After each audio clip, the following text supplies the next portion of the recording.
welcome to Urban Symposium, Urban Sustainability Symposium. My name is David Blekhman. I'm a professor of technology at Cal State LA, specializing in clean transportation, hydrogen, and electric hybrid and hydrogen cars. We have a session dedicated to hydrogen, and we have an exciting array of speakers. So hydrogen has recently, we've been considering hydrogen very important, those who are working in hydrogen. But in recent 2-3 years, there is an increased interest in hydrogen technologies and the benefit that they bring, by in relation to clean transportation and renewable energy generation. So it's kind of a very important interconnect. Governor Newsom just recently announced a zero-emission vehicle mandate by 2035. There is a lot of movement in Washington through the president's initiatives to dedicate up to $2 trillion for clean technologies. And a recent report by McKinsey and Company estimated that the hydrogen economy will be growing to 140 billion annual revenue by 2030 and supporting up to 700,000 new jobs. So we are very excited about those who are working in this field.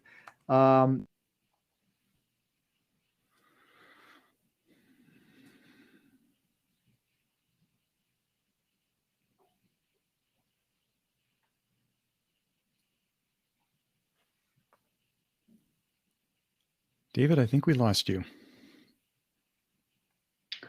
Looks like it.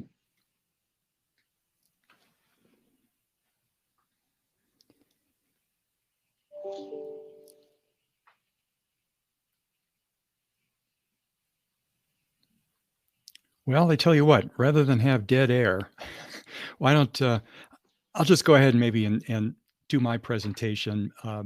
My name is Brian DeBruine. I'm the Director of Operations for the Colorado Hydrogen Network. Let me show my slides here, and with the hope that maybe we'll get David back here in just a second.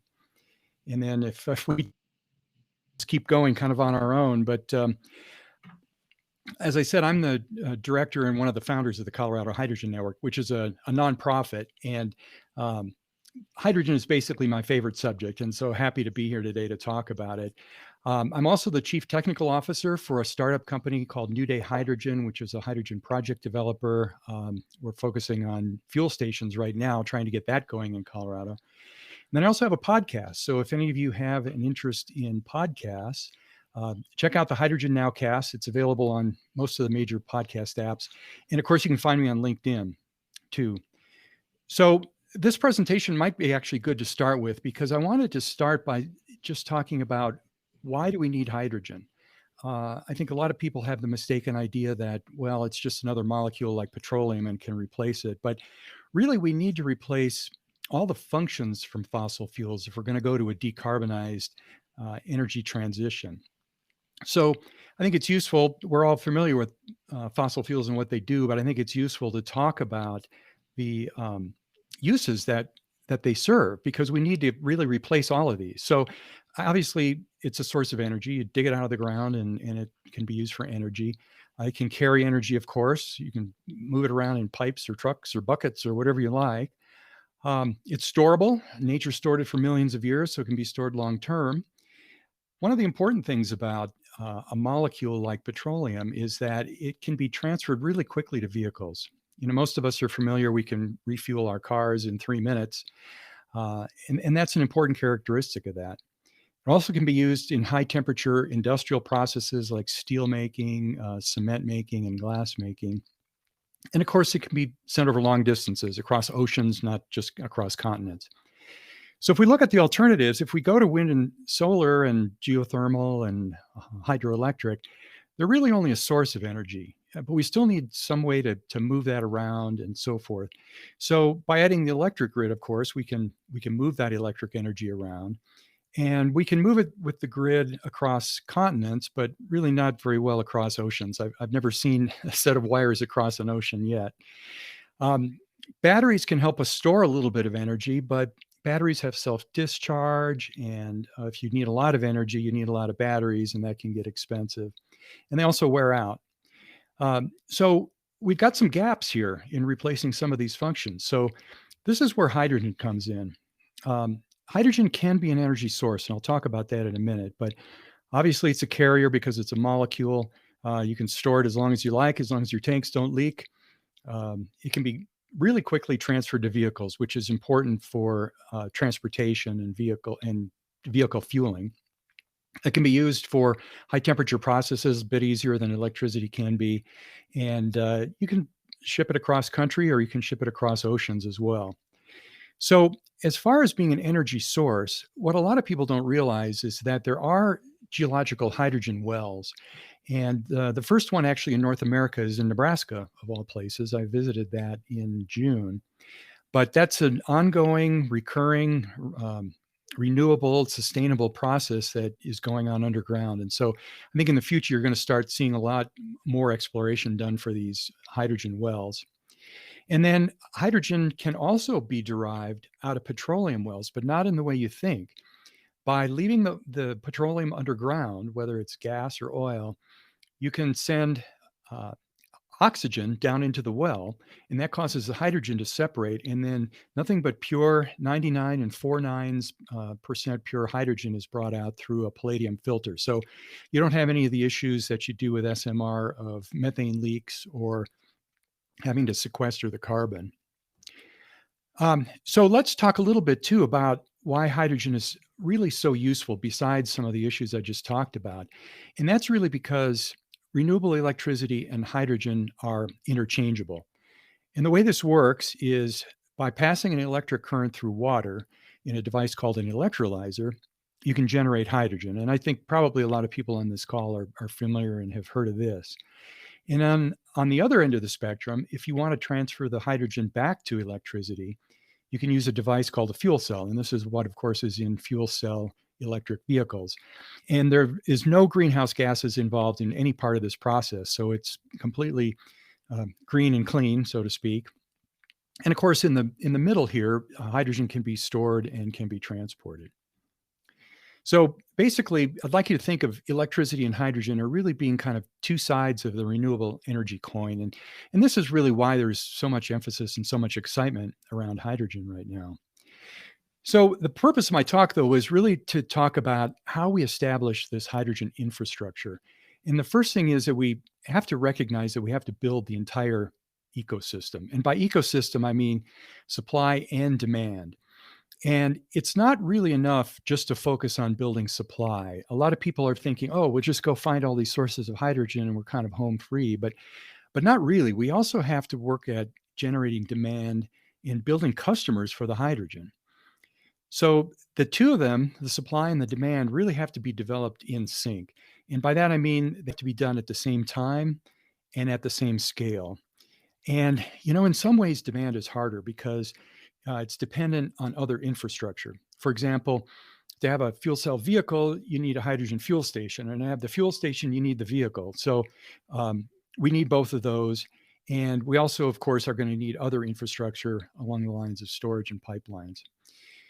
So the economics of this is that we're really going to need some incentives and policy to get this technology started. And by the way, I mean, this is done even today in fossil fuels. A lot of oil companies get to drill wells on public land and so forth. And so that's a form of subsidy in a way. Wind and solar have had tax credits and other incentives to get them going. And of course, battery EVs. In a lot of places, there are still incentives for people to acquire battery EVs. And we need that for hydrogen as well. And public policy could really help by mandating some use of hydrogen. For example, by telling utilities that they've got to inject hydrogen into their natural gas pipelines. This will start the demand for hydrogen, and then other uses of hydrogen can follow from that. I think we also need to recognize that there are regional differences in supply and demand. And on the supply side, for example, Pacific Northwest has got abundant hydroelectric power, which creates fairly inexpensive electricity and thereby fairly inexpensive hydrogen. The Great Plains have abundant wind, and so on. So I think you get the idea there. And as far as demand, there really aren't too many industrial users of hydrogen in many places. However, we could use hydrogen fuel cell vehicles everywhere. So that would help to really start that demand. So to kind of wrap this up, I hope you all can see that hydrogen plus electricity are needed to provide the functions that we need that are currently served by fossil fuels. Hydrogen and electricity are easily interchangeable, and it's not enough to just create hydrogen supply. We need to build demand and customers as well. And public policy and support is needed to establish those ecosystems, just like we've done with other sectors. So I will stop there. I heard some bells. I hope, David, are you back with us? I am back. All right. I was filling in for you so we didn't have dead air. I hope that was okay. Yes, thank you very much for filling in for me. There was a brief disconnect in the internet. Those are the challenges of and I would like to invite our next guest, Nico Bouwkamp, to present. Go ahead, Nico. Let me share my screen.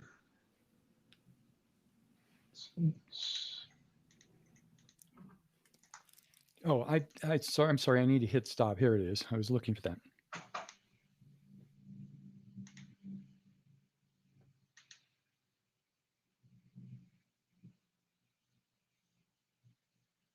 Let's see what my screen 2 or 1 is.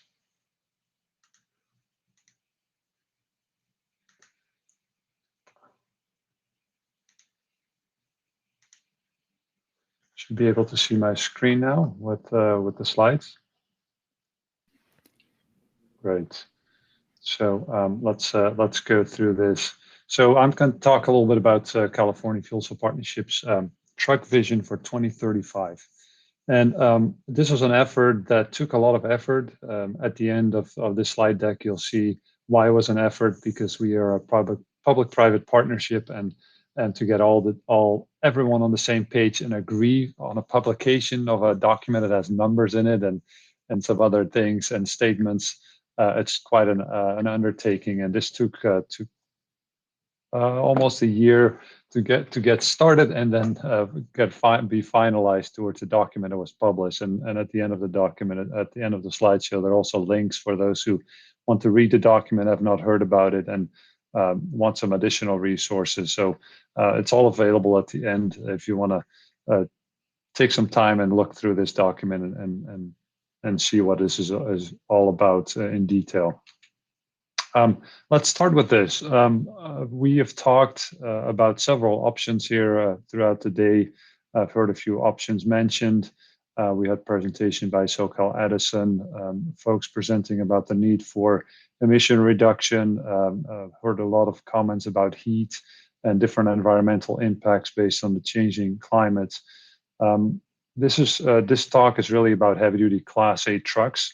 And I just want to make sure that you're aware that there are two options to address that specific vehicle category.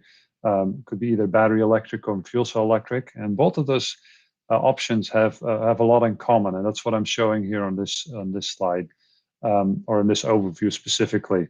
They have obviously the environmental benefits in mind. They're high efficiency.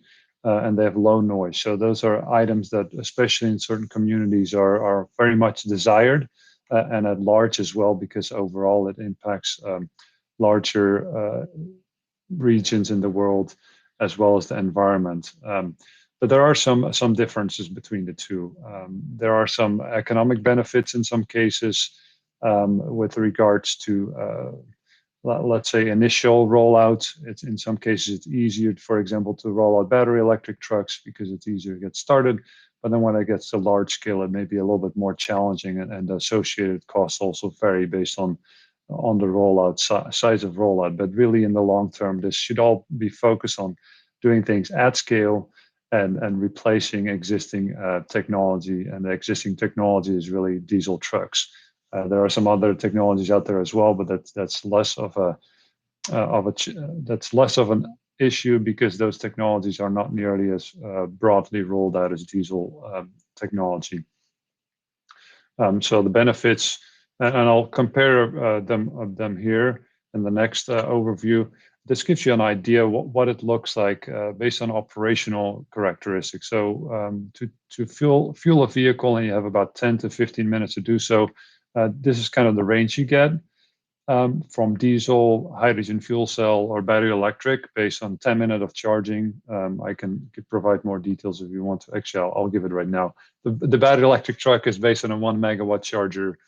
Fuel cell truck is based on a high flow fueling setup for trucks, and the diesel truck, that's what currently on the road, and that's how fast energy gets transferred for diesel and the range you get. And this is a little bit non-specific in the sense of, like, I don't throw out the specifics on how much range you get exactly, but you get an idea of what it compares. But none of these technologies really do exactly the same as a diesel truck with regard to range and operational capabilities based on a 10 to 15 minute fill. But all of this, wrapping up this overview, is like diesel truck or fuel cell electric trucks are essential to achieve goals with regard to environmental targets. So what are we talking about for California? This is specifically for California, but I'll go broader, because in the case of Class 8 trucks, they are typically not confined to California specifically. Class 8 trucks, although they may typically be, for example, used for drayage, say in the LA region, if an operator gets an opportunity to ship freight farther out, they will take the opportunity to do so, and they're not bound by the boundaries of the state. So they will go to Arizona, or they will go to Oregon, or they will go even farther out to states that are beyond that, because the fueling infrastructure is not an issue. But for California purposes, for this document, we focused on 70,000 Class 8 trucks by 2035, which is quite a large number, because the total population of Class 8 trucks in California at the moment, specifically short haul drayage and long haul, is in the range of 200 till 300,000 trucks. So 70,000 is ambitious, considering that infrastructure is in its infancy stages, but it needs to be done to achieve the environmental targets set out for the state. To make this happen, we need 200 heavy-duty truck fueling stations for hydrogen. But then this all needs to be done by 2035. And you may think 2035, that's rather far out. It's indeed true. But this is a different world than cars, for example. And as I mentioned the numbers earlier, there is a TCO, or a return on investment, needed to make things work and not make the cost of goods shipped increase significantly, because that will directly affect basically the whole population. And to do this, there are policies needed that unlock, but more importantly, accelerate private investment, because that's where a lot of the investment needs to come from, and also the effort to make this happen. So this is what that looks like, 200 stations. This is also a little bit relative. But we have 2025 interim goals as well with regard to the station density, and that's what these circles represent. They do not represent a specific number of hydrogen stations, and that's done for the reason that there is still a discussion that needs to happen on this topic. Where exactly do these truck fueling stations go? Do they go at truck stops? Most likely, if it's for all trucks on the road, because the majority of the fleet of trucks in California is owned by small operators, mom and pop setups that operate one or a few trucks, and that makes up more than 90% of the whole heavy-duty truck population in California. So you can see that behind the fence is great for demonstration, but not so great for rollout of large numbers of trucks in the state and beyond. So 2025, 2035 is the ultimate goal. And as you can see, based on a comment I made earlier, trucks are not confined to the state. When freight needs to be hauled, you can't say we have to stop at the border of California. You need to also consider where these trucks could be going and where freight moves. And with regard to the freight movement, you see here these orange lines. That's the representation of the main freight corridors. as you will also notice, it does not represent all the freeways. So we took the liberty to leave some freeways off, just to make sure that we kept it at a vision level and not got into too much detail. But this shows you how much freight and how many trucks are on the road on certain corridors, and the width of these orange reddish lines indicate how many trucks per day move through it. And as you can see, the numbers are quite significant, and also they overlap with where the air quality issues are the largest, say the LA region or the South or the Central Valley, as well as the Northern California's Bay Area and Sacramento area. So that's that with regard to infrastructure. And we almost get to Colorado with that infrastructure. Obviously, we don't have Colorado on that map, but that's because we try to keep it centered on California and not try to get into too much challenges with regard to discussion. But that's what we thought we could handle with regard to this vision. This shows you that both light duty and heavy duty have reciprocal benefits from each other, and that for fuel cells, in light duty, there are numbers in production, and that means cost reduction. It's similar for batteries, and heavy duty can benefit from that because heavy duty vehicles are produced in much smaller numbers, maybe at a 5% scale compared to the number of cars that are sold on a yearly basis. So it's significantly different on how you can reduce cost, and it also applies to the fuel. Fuel at small scale is more expensive than at large scale compared to gasoline. It's everywhere. The cost is, quote unquote, as even though people consider it expensive, at the moment it's relatively low cost to where it could be if the volumes produced were a lot smaller.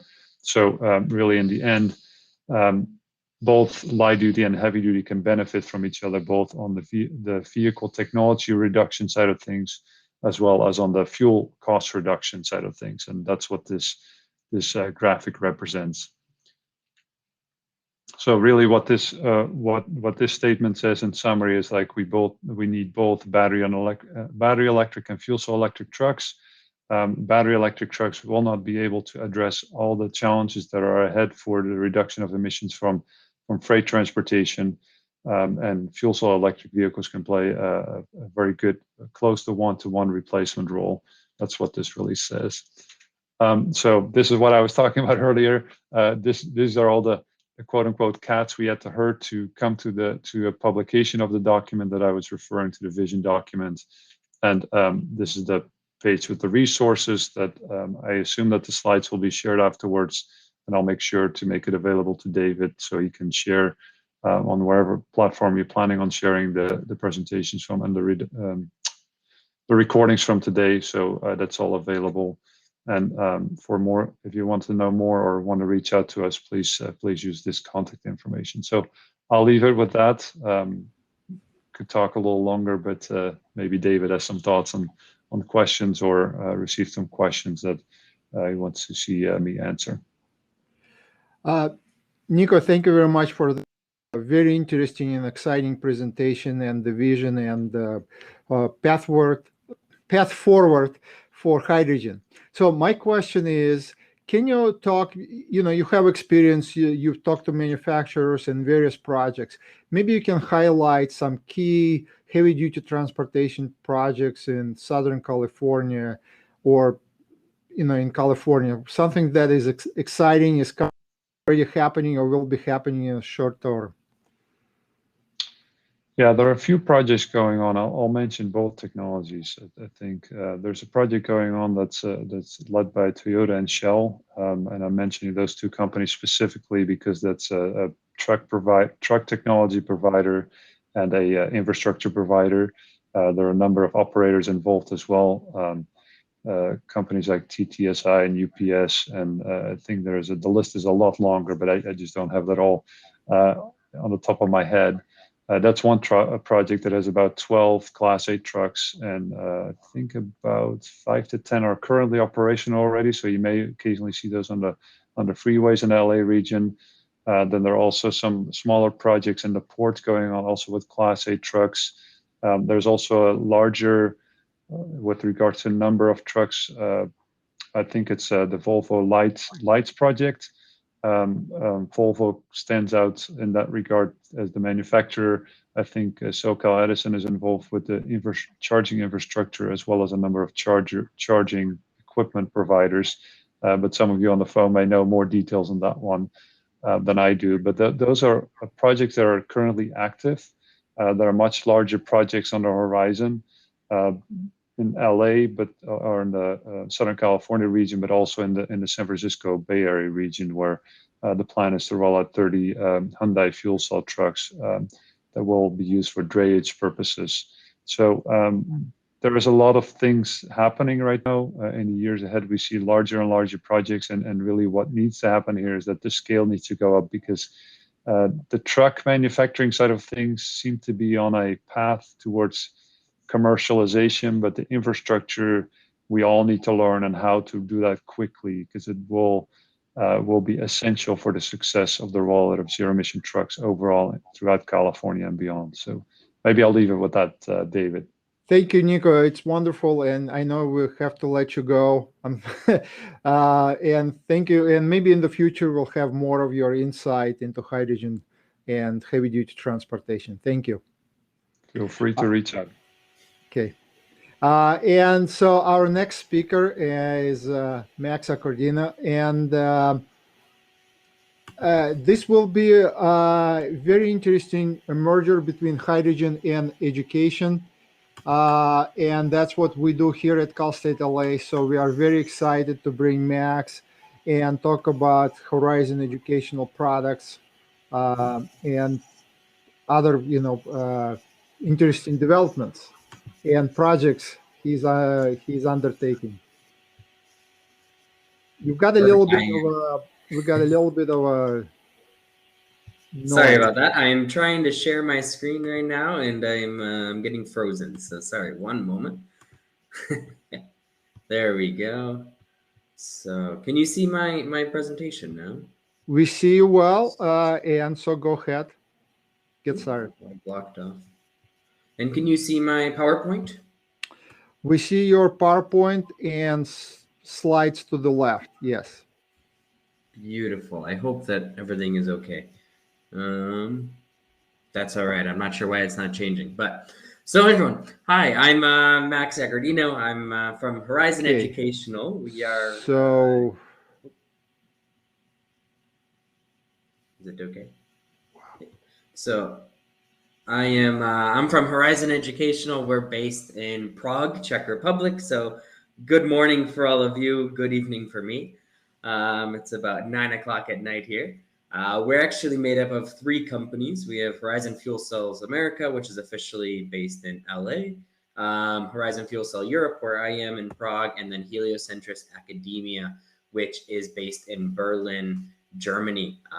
Like I said, we were based in Los Angeles. We did decide to move our headquarters to our European office here in Prague at the beginning of, or in January this year. Basically, as David said, we are the educational side. So with schools being closed for the last year and a half, 2 years, it did take a big hit on us. So we decided to move abroad and actually ride on the hydrogen wave that's happening in Europe right now. So we are responsible for this little blue fuel cell that most of you probably have seen before.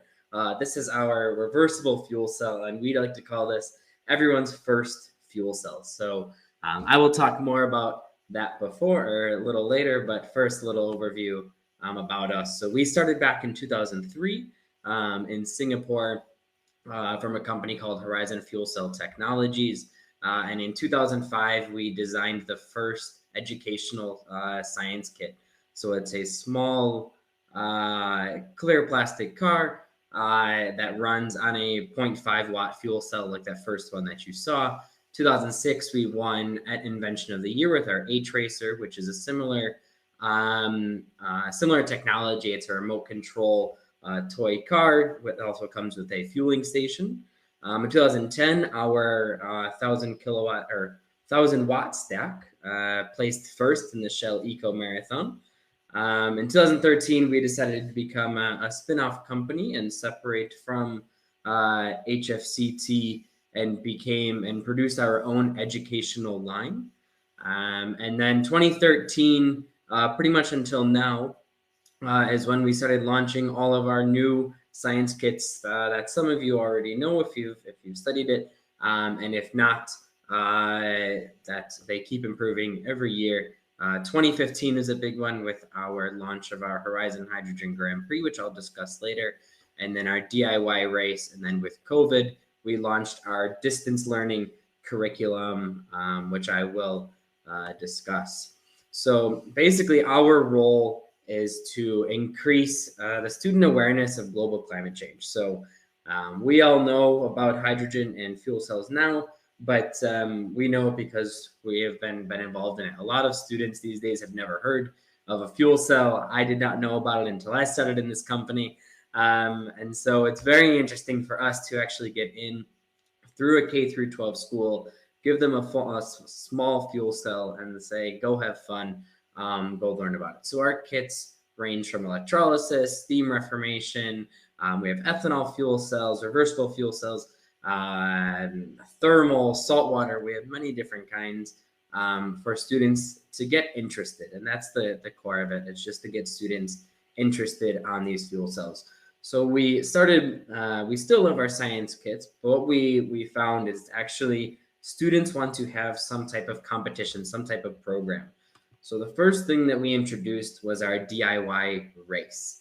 And this was dedicated towards elementary and middle schools. Some high schools and universities also use this program. But essentially what is students get this small fuel cell that I showed in the beginning, and they have to build their own car using recycled materials found around their homes or classrooms. So I'll show you a couple of examples of what students have made. So these are, this is a 0.5 watt fuel cell in the back of this back of these cars. And this you will actually performs electrolysis. And then when you reverse the wires, you can then create electricity from the hydrogen. So this teaches students about design. It teaches them about mechanics, fuel cells, math as they're measuring it. And we also turned this into a DIY home from COVID. So students can actually take these kits home and practice with them, build them, compete against their friends virtually if they weren't allowed to meet, and make videos and really just to have fun to get interested in the fuel cells. And our biggest program that we have that David and I are actually going to start working together on now is our Horizon Hydrogen Grand Prix program. And this program, it's focused on advanced middle schools through high schools and some universities. And they actually build their own 1 to 10 scale RC car. So these cars that you see here, they are about 1 foot long and they run on a 30 watt fuel cell. So what students get, they get a car kit that comes completely disassembled. They have to assemble it themselves, or they can use any car that they like. The only thing that we control is the weight of the car and the dimensions of the car. We then give them a 30 watt fuel cell and a desktop electrolyzer. So the goal of this race is that students build the whole car from A to Z and then race in a 2 to 6 hour endurance race. It's very simple. Whoever has the most laps wins. Right now, we are in about 60 schools in California with 80 teams. A lot of them are in LAUSD. That's where we originally started the program 5 years ago. And now it has grown to 13 countries around the world. And now actually, hopefully 14 a year. South Africa is joining this year. So that's very exciting. But what really makes this program unique is it's the only program in the world where students receive an actual fuel cell. So they actually need, we're the only company in the world that has sold so many hydrogen powered cars, we can say, because they're small, but they're hydrogen powered cars. And students are building these. They get everything. They start with the 23 watt electrolyzer, and then it goes into the storage tank. We supply everything. It's called a hydro stick, which is a 10-liter storage tank for hydrogen. It's a metal hydride. And then they then turn that hydrogen back into electricity. And this is really possible because of Toyota. They actually sponsor the whole program in California. So they pay for all the equipment, all the event fees, management fees, everything for 80 teams in California. And it's they have been a big support for us. So definitely big thanks to them. And they are now building also a mentorship program through this, where they bring the Mirai owners, they bring the engineers into our schools that we work with to help build out, their future workforce. One thing that we're hearing from our partners, which is Toyota, we're now starting with Raven SR, which is a steam reformation company out of Wyoming, Hyzon Motors, based out of New York, and Plug Power, which is based out of New York, is they need a workforce. They don't have enough people actually interested in fuel cells coming out of high school and university. So our role is to get them involved. And Toyota saw that 5 years ago with us. And we are, that first step in the right direction for students to get there. And we want to keep that growing. So like I said, we've now been doing this for 6 years. Just a really quick recap. I know I went through this very quick. We've been doing this for 6 years. We're now in 13 countries. We have 500 teams and about 3,000 students. And every year, this grows. We just started our season in California this year. Last month, we had our kickoff event. And next month, we'll be having our first event at Edison High School in SoCal in Orange County. With our state finals will be at the end of March. And then we have our world finals this year will be in the Netherlands, where we'll accept 20 teams from around the world to come compete in the big 6-hour race. And one thing I forgot to mention actually is our last winner pre-COVID was actually has always been from the U.S. Our U.S. teams have been notoriously better than the rest of the world. And interestingly enough, it was from a very low income area. And about half the team, actually, it was half Spanish speaking and half English speaking. And it was very interesting to actually see these students who are first generation families now actually have a goal in life. They don't, they don't necessarily have to follow in the status quo that they have been told. They're now entering schools like Berkeley, Cal State. Actually, a few of them are David students. Some went into Yale. It's very, this is a program that really gets them out into the workforce and into a higher education that they wouldn't be able to have elsewhere. And if you need anything, you can contact me. I'm sure our contact info will be passed out later. But if you have any questions, I am here to answer them. All right. So we had our three presenters. Nico had to leave. And Max, thank you very much for sharing such an exciting program. Cal State LA student those fuel cells, reversible fuel cells this year, because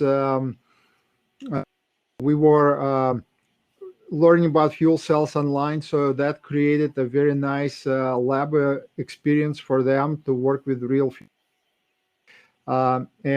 So that's a very interesting partnership.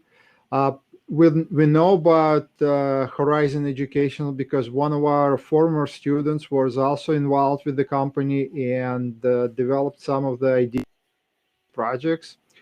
And so we really look forward to working with Max. And you mentioned it's already you have a list of 60 schools in Southern California. And so I would like to invite our dean, Emily Allen, with a few closing remarks. I mean, it was a wonderful kind of at the last few minutes. So I would like to invite our dean, Emily, to share a few thoughts about the session. I want to a great morning, fascinating with so many different speakers. We've heard about investments in hydrogen. We've heard about saving our levees in the California Delta, combating heat. And I just want to mention that we've also been reminded that urban sustainability includes, and perhaps should be defined by, social, health, and economic equity and justice for all of our communities, and that we always need to carefully consider the unintended consequences of new engineering or economic solutions. So this has been a great morning. We've learned so much. I think one of the main takeaways is that a systems approach is critical to bringing the right kind of change to our world. So finally, I want to thank all of our attendees for spending the morning with us, and thank this morning's speakers in the 3 sessions for their time and effort this morning, and linking their work to that of others in Los Angeles and globally.